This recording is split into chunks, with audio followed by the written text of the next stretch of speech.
Question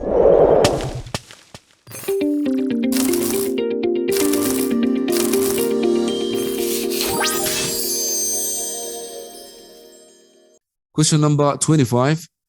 In the table below, which number represents the cause of albinism resulted from a recessive genetic disorder? And by the way, autosomal recessive genetic disorder. 1. Defect in the gene responsible for production of membrane protein. 2. Absence of the gene responsible for hydrolyzing galactose.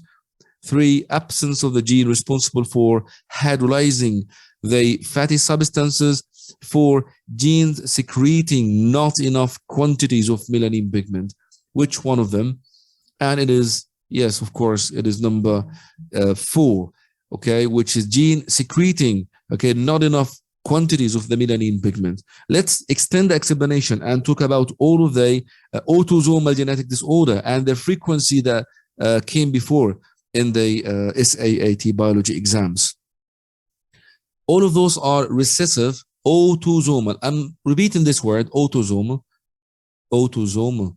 So they carried on, yes, their body chromosomes. Body chromosomes. All of the chromosomes rather than the sex determining chromosomes, which are X and Y. If so, or if the chromosome X carry the disorder, it will be sex linked. And it's not our story here. And those are recessive, not dominant. Okay. The cystic fibrosis, they came 2 questions before. Okay. And of course, the gene that codes for the membrane protein is deactivated. Okay. Albinism, it came before in 1 question. And this is the 2nd question, by the way, that appear and show up. Okay. The galactosemia came in 1 SAAT question.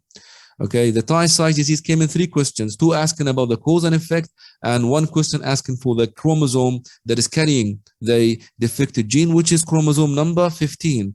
Okay. So watch out. So 3 questions came here. Okay. So this important diagram.